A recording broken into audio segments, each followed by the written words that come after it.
Guys, स्वागत है आपका अपने यूट्यूब चैनल स्टडी विद अमन कुल में। आज हम लाए हैं शिक्षा निदेशालय राष्ट्रीय राजधानी क्षेत्र दिल्ली की कार्यपत्रक नंबर 47 जो कि क्लास 9 के लिए विषय आपका विज्ञान है। डेट है जिसकी 3 नवंबर 2021। आप अपना नाम और अपनी कक्षा अध्यापक का नाम लिखेंगे।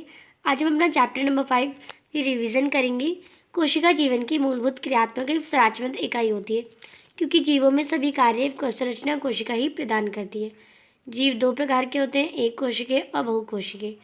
एक कोशिकीय जीव केवल एक कोशिका से बने होते हैं, जैसे अमीबा, बैक्टीरिया, पैरामीशियम। बहुकोशिकीय जीव पादप, जंतु, कवक अनेक कोशिकाएं मिलकर विभिन्न कार्य करती हैं। संरचना के आधार पर कोशिकाएं दो प्रकार की होती हैं, प्रोकैरियोटिक कोशिका और यूकैरियोटिक कोशिका। इन सरल कोशिकाओं में केंद्रक झिल्ली नहीं होती, जैसे बैक्टीरिया, और यूकैरियोटिक कोशिका में जटिल कोशिकाओं में केंद्रक व कोशिका अंगक झिल्ली युक्त होते हैं। कोशिका झिल्ली से जल का विसरण परासरण कहलाता है। विलयन की साध्यता का कोशिका पर प्रभाव। जल की सांद्रता के आधार पर विलयन 3 प्रकार के होते हैं, अल्पसारण दाबी, समप्रसारण और अतिप्रसारण दाबी। विलयन में कोशिका की अपेक्षा ज़्यादा जल कोशिका फूलने लगेगी, तो ये हमारी अल्पसारण दाबी, इसमें अंतःपरासरण होगा। समप्रसारण दाबी में कोशिका और विलयन में जल की सांद्रता समान होगी, कोशिका के आकार में कोई परिवर्तन नहीं होगा, ये समपरासरण दाबी है। अति परासरण दाबी में विलयन में कोशिका की अपेक्षा कम जल होगा, कोशिका सिकुड़ जाती है, ये बहिःपरासरण हो जाएगा। प्रत्येक कोशिका में प्लाज्मा, झिल्ली, केंद्रक, कोशिका द्रव्य होते हैं। केंद्रक, इसमें कोशिका का ब्रेन, मस्तिष्क भी कहते हैं, ये कोशिका के कार्यों को नियंत्रित निर्देशित करता है। क्रोमेटिन पदार्थ में डीएनए के क्रियात्मक खंड को जीन कहते हैं। गुणसूत्रों में आनुवंशिक संकेत गुण होते हैं, जो माता पिता से डीएनए के रूप में अगली संतति में हो जाते हैं। अंतर्दायी जलिका या ईआर दो तरह का होता है, खुरदरी अंतर्दायी जलिका आरईआर और चिकनी अंतर्दायी जलिका यानी एसईआर। अंतर्दायी जलिका कोशिका द्रव्य के विभिन्न क्षेत्रों और केंद्रक के मध्य पदार्थों के विभिन्न परिवहन के नलिका के रूप में कार्य करती है। आरईआर पर राइबोसोम स्थित होते हैं, जो प्रोटीन निर्माण करते हैं। एसईआर कोशिका के कई कार्यों में सहायक है।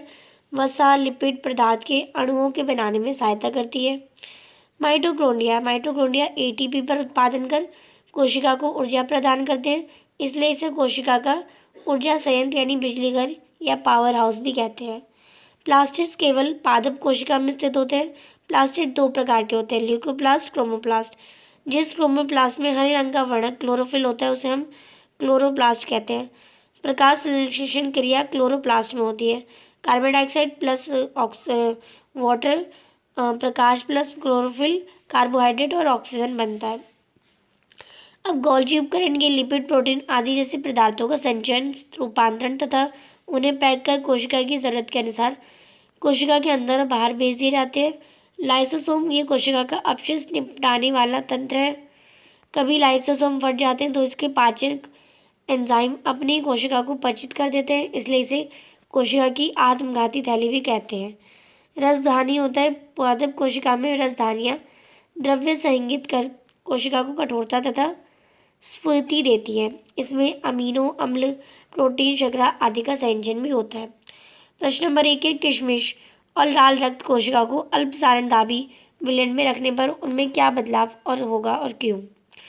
तो अतः प्रसारण के कारण किशमिश व लाल रक्त कोशिकाएं फूल जाएंगी, क्योंकि जल उसके अंदर चला जाएगा। दूसरा है, प्रोकैरियोटिक और यूकैरियोटिक कोशिका में अंतर स्पष्ट कीजिए। तो जो प्रोकैरियोटिक कोशिका है वो उनका आकार 1 से 10 यूएम से छोटा होता है।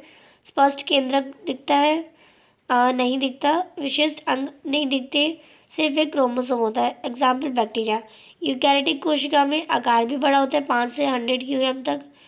केंद्रक भी होता है। विशेष झिल्ली युक्त कोशिका अंगक भी होते हैं। एक से अधिक क्रोमोसोम भी होते हैं। पादप और जंतु इसके उदाहरण हो जाएंगे। तीसरा प्रश्न है, डीएनए व आरएनए का पूरा नाम बताइए। तो डीएनए की फुल फॉर्म डीऑक्सी राइबोन्यूक्लिक अम्ल, आरएनए की फुल फॉर्म राइबोन्यूक्लिक अम्ल। डीएनए कोशिका में केंद्र में पाया जाता है। चौथा प्रश्न है, पादप व जंतु कोशिका का चित्र बनाकर सभी कोशिकाओं को नामांकित कीजिए। तो आप एक पादप व जंतु कोशिका बनाएंगे। ये आपकी बुक में भी होगा और लास्ट में वर्कशीट करी थी। ये तो हम रिवीजन वर्कशीट कर रहे हैं। इससे पहले की वर्कशीट जो आपके पास आई थी उनमें भी आपको इनका चित्र दे रखा है। आपको उसमें कोशिकांग भी हैं, तो आप पादप व जंतु का चित्र बना लेंगे अपनी बुक में से। देखिए, तो ये आप कर लेंगे। आज की जो आपकी वर्कशीट है वो कंप्लीट होती है। आई होप आपको अच्छे से वर्कशीट समझ आ गई होगी। चैनल को अभी तक सब्सक्राइब नहीं किया तो प्लीज़ मेरे चैनल को सब्सक्राइब ज़रूर करें, और ये वीडियो अच्छी लगी तो इसे लाइक और शेयर ज़रूर करिएगा। Thanks for watching you. Bye bye guys.